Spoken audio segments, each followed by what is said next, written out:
नमस्कार, मैं दीपक शर्मा और मेरे YouTube मंच पर आपका स्वागत है। दोस्तों, इसे मुकद्दर कहिए या फिर इत्तेफाक कहिए कि मोदी जी ने अपने जिस भी चहेते उद्योगपति को इस शेर पर बैठाया, वो या तो आगे चलकर गिर गया और या फिर घबरा गया। मिसाल के तौर पर ये साहब अनिल अंबानी। अब अनिल अंबानी को मेक इन इंडिया के तहत मोदी जी चाहते थे कि वो राफेल फाइटर प्लेन हिंदुस्तान में बनाए और इसलिए उन्होंने आगे कर दिया। भले ही अनिल अंबानी ने पिन ना बनाई हो, लेकिन उसके बाद क्या हुआ? शेर पर चढ़ना तो दूर, अनिल अंबानी दिवालिया ही हो गए। एक और साहब, अडानी साहब। अभी अडानी साहब थे, इनको भी मेक इन इंडिया के तहत मोदी जी ने शेर की सवारी कराई है और लंबे समय तक शेर पर बैठाए रखा। हालत ये है आज की तारीख में, खासकर हिंडनबर्ग रिपोर्ट आने के बाद, कि अडानी साहब ना शेर पर चढ़ पा रहे हैं ना उतर पा रहे हैं। अब एक और साहब देखिए, इनका नाम भी ए से ही है, अंबानी, अडानी, अग्रवाल, अनिल अग्रवाल। अब इन साहब को मोदी जी चाहते थे कि वो गुजरात में चुनाव के समय एक बड़ी फैक्ट्री लगाएं। और ये जो अनिल अग्रवाल हैं, वेदांता ग्रुप के मालिक, इनकी भी हैसियत किसी अंबानी और अडानी से कम नहीं है। इन्होंने कहा, साहब ठीक है, हम हिंदुस्तान का अब तक का सबसे बड़ा कॉर्पोरेट इन्वेस्टमेंट 1.5 लाख करोड़ से ज़्यादा वो गुजरात ले जाएंगे। दरअसल वो महाराष्ट्र से गुजरात लेके गए थे और दबाव था। अनिल अग्रवाल ने कहा कि ठीक है।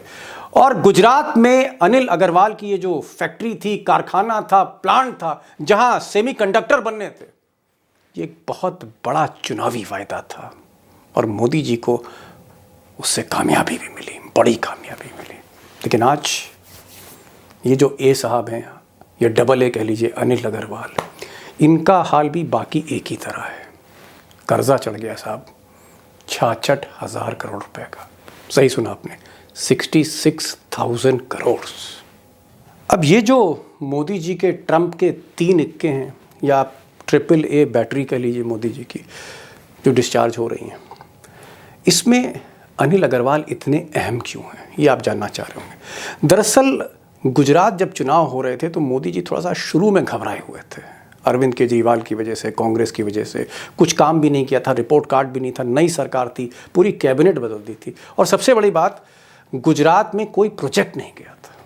और तब मोदी जी के लोगों ने अनिल अग्रवाल से संपर्क किया। अब ऐसा सुना जाता है कि अनिल अग्रवाल अपनी सेमी कंडक्टर का कारखाना 1,54,000 करोड़ का वो पुणे, महाराष्ट्र में लगाने जा रहे थे। तब उनसे कहा गया कि पुणे की जगह क्या आप इस प्रोजेक्ट को अहमदाबाद ले जा सकते हैं? अहमदाबाद में जो ढोलेरा इंडस्ट्रियल एरिया है, आप क्या वहाँ ले जा सकते हैं? अब सवाल है कि इतना बड़ा प्रोजेक्ट कोई रातों रात पुणे से अहमदाबाद कैसे ले जाएगा? लेकिन साहब, प्रेशर तो प्रेशर होता है। और फिर अनिल अग्रवाल को भी लगा कि आज मोदी जी की मदद कर देते हैं तो कल हमारी मदद होगी, और इसलिए अनिल अग्रवाल ना चाहते हुए भी मान गए और उन्होंने 1.5 लाख करोड़ रुपए के इस इन्वेस्टमेंट को महाराष्ट्र से रातों रात गुजरात शिफ्ट कर दिया। अब उससे मोदी जी को कामयाबी तो मिली, एक बड़ा नारा मिला उन्हें चुनाव में, एक बड़ा वायदा उन्होंने किया जनता से कि 1 लाख मैं रोजगार लेके आ रहा हूं। चुनाव भी जीत गए।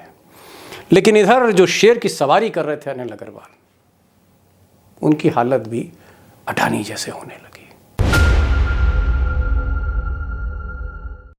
हम दोस्तों असली खुलासे पर तो आएंगे, क्राइसिस पर आएंगे, लेकिन मैं थोड़ा सा रिकैप करना चाहता हूँ, रिवाइंड करना चाहता हूँ। 1 मिनट लूँगा क्योंकि वो ज़रूरी है जानना आपके लिए। ये जो अनिल अग्रवाल साहब हैं, ये स्क्रैप का काम करते थे, कबाड़ का काम करते थे, पटना के थे और धीरे धीरे माइनिंग में उतर आए, मेटल्स में उतर आए। ये जो राजा बने तो ये अटल जी और अडवाणी जी के समय बने। पुराने भाजपा से इनके रिश्ते हैं। और मुझे याद आ रहा है कि 2001 में इन्होंने अल्मुनियम का, बाल्को का बहुत बड़ा प्लांट अल्मुनियम का चंद पैसों में ले लिया और तब बड़ा बवाल मचा था पोजीशन में। और अगले ही साल इन्होंने हिंदुस्तान जिंक, ये भी एक सरकारी कंपनी है, ये हथियार ली, ये भी ले ली, ये भी सस्ते में ली। अब 2 बड़ी कंपनियां मेटल की इनके पास थी, माइनिंग की इनके पास थी। और उसके बाद अगले ही साल ये लंदन चले गए और लंदन में इन्होंने अपनी नई कंपनी इनकॉर्पोरेट करी, वेदांता रिसोर्सेज। तो कहानी तो आप समझ गए होंगे, पहले एक कंपनी ली पुरानी सरकार से, एनडीए की, वाजपेयी सरकार से, फिर एक और कंपनी ली अगले साल, और फिर बोरिया बिस्तरा लेके अपनी कंपनी को उन्होंने लंदन में इनकॉर्पोरेट किया, लंदन से ऑपरेट करने लगे। ये इनकी कहानी है। लेकिन अब क्या है, अब वो जो लंदन की कंपनी है वही कर्जे में डूबी, और कर्जा मैंने आपको बताया था कितना है, 66,000 करोड़ रुपए का। अब संक्षेप में बहुत ब्रीफ में समझ लीजिए कि कहानी क्या है अनिल अग्रवाल साहब की। इनकी दो कंपनियां जो मैंने आपको बताया, लंदन में जो कंपनी उसका नाम है वेदांता रिसोर्सेज, जिस पे बहुत सारा कर्जा है, तकरीबन 66,000 करोड़ रुपए का, और एक कंपनी हिंदुस्तान में है जिसका नाम है वेदांता लिमिटेड। तो वेदांता रिसोर्सेज बाहर और जो यहाँ है वेदांता लिमिटेड। जिस तरह से अडानी साहब का है, कुछ कंपनियाँ यहाँ हैं, कुछ कंपनियाँ यहाँ हैं, यहाँ का पैसा वहाँ, वहाँ का पैसा यहाँ। ये कहानी फिर कभी बाद में बताऊँगा। अब ये जो वेदांता रिसोर्सेज है, इस पर जो कर्जा है 66,000 करोड़ का, एग्जैक्टली 66,261 करोड़, 66,000 करोड़ रुपया।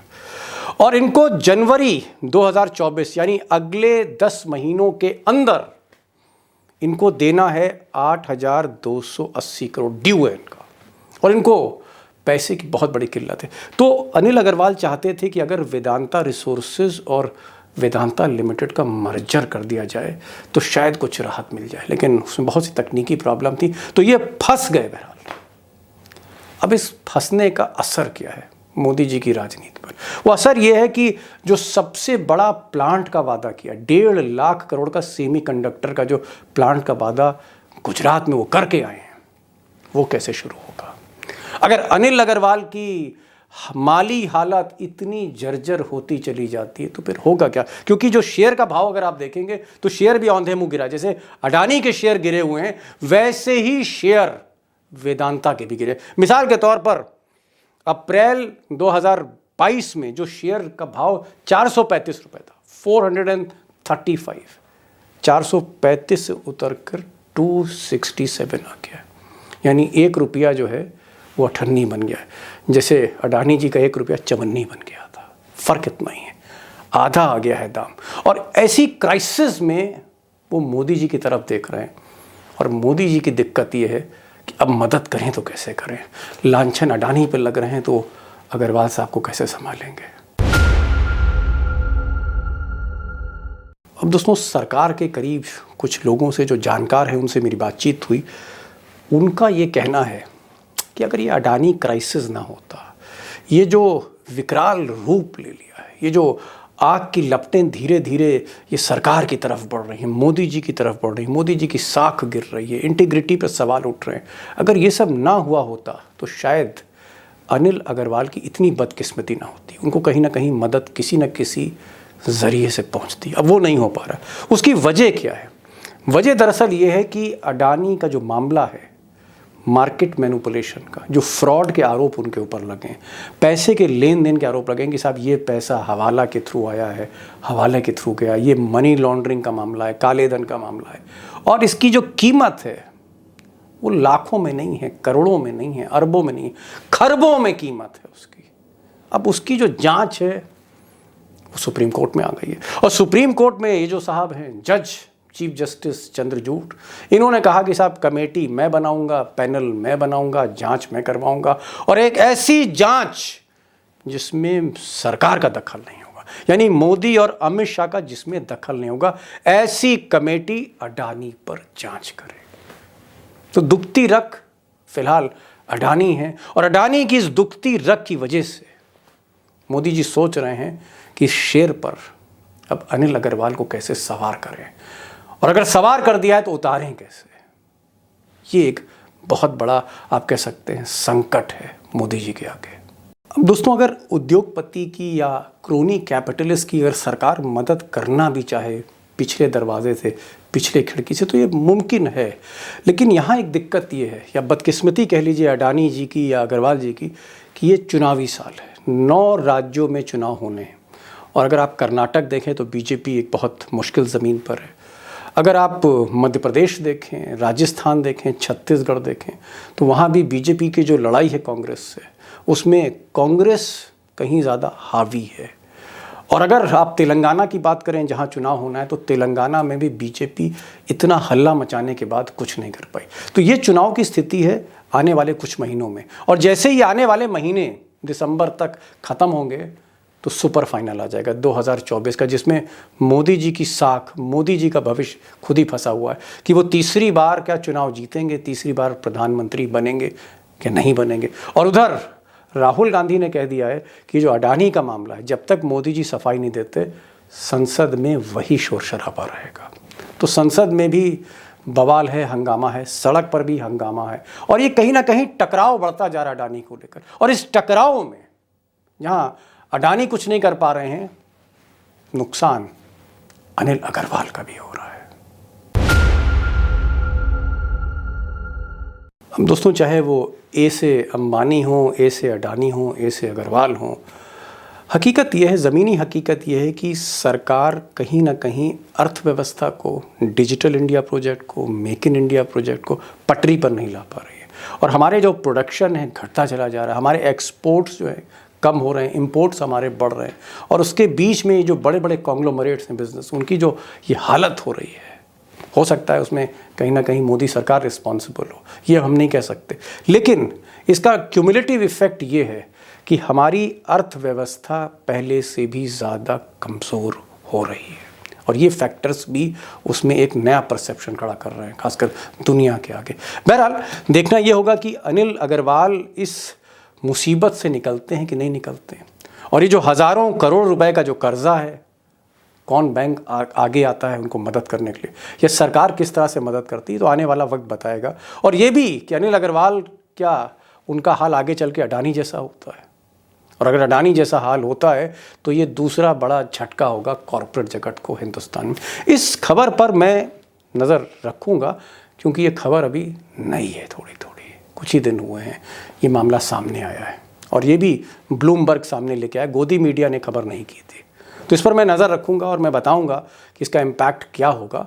और अडानी पर जो पैनल बनना है उस पर भी मैं आपको अपडेट करूँगा कि अडानी पर जो जांच समिति है उसका क्या कार्यक्रम होगा, उसका मकसद क्या होगा, कब तक जांच पूरी होगी, कमेटी कब बनेगी, उस पर भी मैं आपको अपडेट करूँगा। बहुत इंपॉर्टेंट है, क्योंकि अडानी का क्राइसिस दिन ब दिन गहराता चला जा रहा है, इसलिए नज़र उस पर भी रखनी होगी। तो ये आज का वीडियो था, और मेरी गुजारिश होगी कि आप अपनी प्रतिक्रिया ज़रूर दें। आप जिस तरह की खबरें देखना चाहते हैं उसका भी आप आइडिया दें। अगर आपके पास कोई खबर है तो आप मुझे इनबॉक्स कर सकते हैं, कमेंट में डाल सकते हैं, मैं कोशिश करूँगा आपसे संपर्क करने की। और दूसरा, ये खबरें जो गोदी मीडिया पे नहीं आती, मुझे लगता है कि थोड़ा सा आपका भी फ़र्ज़ है कि इसको आप शेयर करिए, लोगों तक व्हाट्सएप पे पहुंचाइए, फेसबुक पे पहुंचाइए, सोशल मीडिया प्लेटफॉर्म पे पहुंचाइए। और अगर आप ऐसा करते हैं तो ये आवाज़ दूर तक जाएगी, क्योंकि इस आवाज़ के पीछे आपका हौसला है। तो ये आज का वीडियो था, जल्दी मिलते हैं एक नए वीडियो के साथ, तब तक के लिए नमस्कार।